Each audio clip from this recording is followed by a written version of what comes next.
आओ प्रभु फिर एक बार हमको बचाने आओ।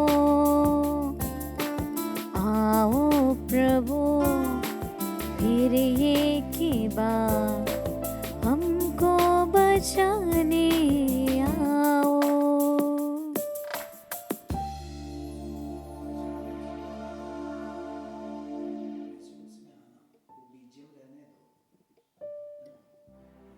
हालेलुया। यीशु की स्तुति हो, यीशु की आराधना हो। आज हम सब यीशु की दया से हम सुबह की इस आराधना में, प्रार्थना में हम भाग ले रहे, और ये डेली ब्लेसिंग हमारे जीवन में ईश्वर का बहुत सारा आशीष लेके आते हैं।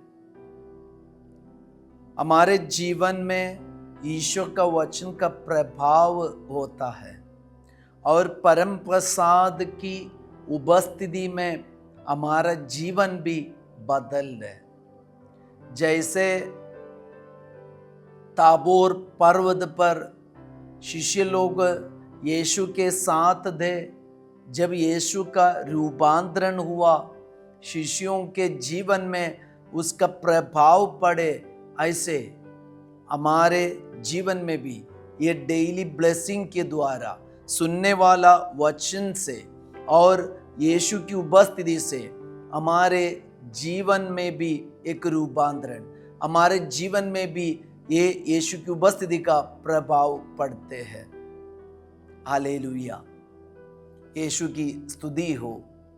तो आज हम विश्वास के साथ प्रार्थना की भाव से वचन सुने और अपने जीवन में ये वचन का मर्म समझकर ईश्वर के वचन के साथ हम भी आगे बढ़ने का परिश्रम करें।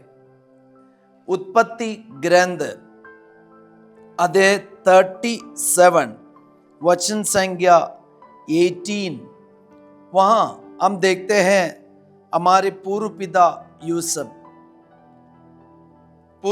यूसुफ के भाइयों के बारे में फादर कुछ बोलना चाहते हैं। जब यूसुफ घर से भाइयों से मिलने के लिए आ रहे थे, तो भाइयों ने दूर से अपने सबसे छोटा भाई यूसुफ को देख लिया। देखते वक्त भाइयों ने उनके बारे में बताया। वचन 18, उन्होंने उसे दूर से आते देखा था और उसके पहुंचने से पहले ही वे उसे मार डालने का षड्यंत्र रचने लगे। तो वह पहुंचने से पहले ही मार डालने का षड्यंत्र रचने लगे। आज फादर आपके सामने वचन रखने का एक कारण भी है। कई लोग जो ऑफिस में काम करते और दूसरे जगह में काम करते हैं, उनका एक प्रॉब्लम या उनके जीवन में होने वाले प्रॉब्लम्स पे शेयर करते।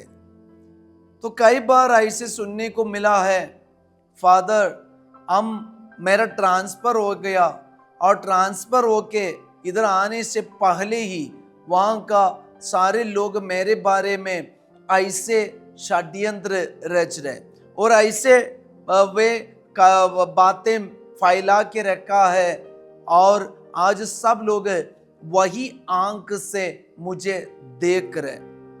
और मुझे बहुत दुख लगता है कि मेरे बीते जिंदगी को लेकर, और मैं प्रार्थना करने वाले व्यक्ति इसलिए वे लोग कहने लगा प्रार्थना करने वाले इधर आ रहे और हालेलुया बोलने वाले इधर आ रहे, ऐसे नाम डालकर उसके बारे में कई प्रकार का षड्यंत्र रचते हैं। यूसुफ पिता के जीवन में भी हम देख सकते हैं, उनके बचपन में भाई लोगों ने ऐसे षड्यंत्र रचा उनको मार डालने का। और अगला वचन भी हम लोग पढ़ेंगे, वो वचन में लिखा है वर्ष 19, उन्होंने एक दूसरे से कहा, देखो वह स्वप्न दृष्टा आ रहा है, वह स्वप्न दृष्टा आ रहा है। तो यूसुफ के लिए एक नाम भी दे दिया। ईश्वर ने यूसुफ को दिया एक बहुत बड़ी कृपा है, वरदान है, स्वप्न का व्याख्या।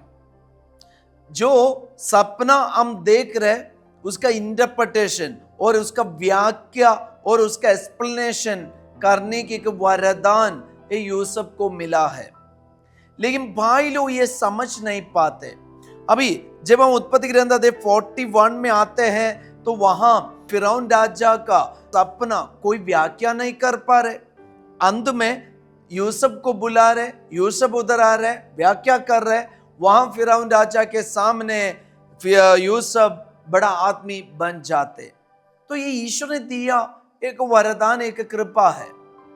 लेकिन कुछ लोग इसका तमाशा, इसका मजाक उठाते और कुछ लोग ऐसे बताते हैं कि इसके लिए यही नाम डाल के क्या बोलते, इसको एकदम नीचे डालने का षड्यंत्र रचते हैं।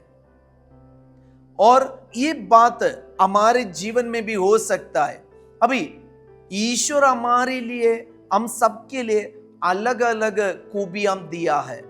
किसी किसी को गाने का, प्रवचन देने का, और किसी को बातों को बताने का, और ऐसे बहुत सारे खूबियां ईश्वर ने हमें दिया है।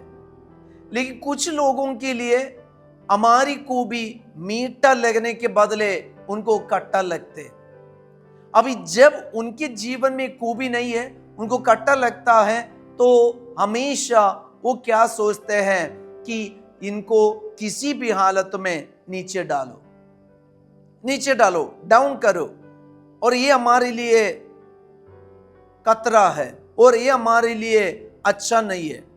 तो ये सोचकर लोग इसके बारे में और ये लड़का के बारे में, ये लड़की के बारे में क्या बोलेंगे, षड्यंत्र रचेंगे और इनका उपनाम लेकर इनका अपमान करने का कोशिश करते हैं।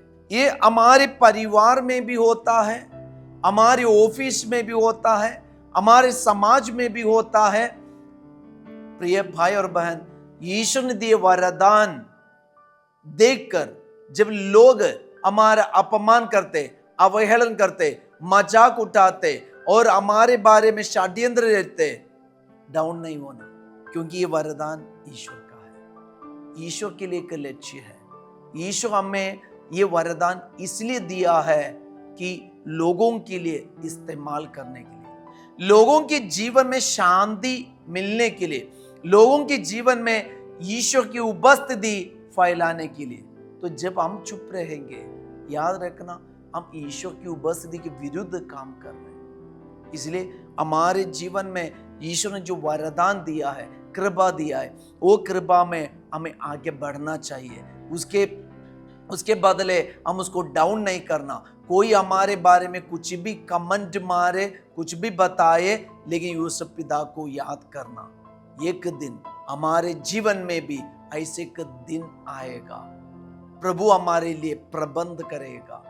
उसी दिन हमारे शासक लोग और हमारे ऑफिस वाले और ऑफिस का हेड, ओनर हमें बुलाएंगे, इसके बारे में बताइए, आप हमारे लिए चाहिए, हमें ऐसे पोजीशन मिलेगी, क्योंकि ये वरदान ईश्वर का है। आइए, हमारे जीवन में भी ऐसे बहुत सारे प्रॉब्लम चल रहे हैं।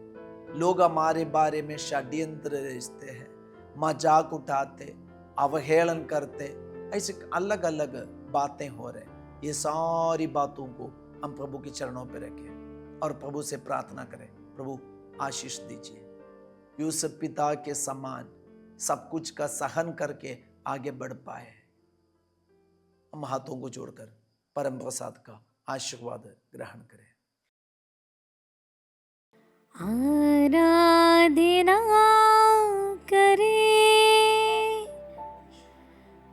जीवन रोट के, आराधना करे, आराधना करे, आराधना करे। लोग और हमारे परिवार वाले, ऑफिस वाले, कोई भी कुछ भी बोले, कमेंट मारे, लेकिन ईश्वर ने जो कृपा दिया है, वरदान दिया है, जो खूबी हमें दिया है, उसको दूसरों के भलाई के लिए इस्तेमाल करना, ईश्वर का राज्य फैलाने के लिए इस्तेमाल करना, डाउन नहीं होना। सबको जय Yeshu. Have a blessed day.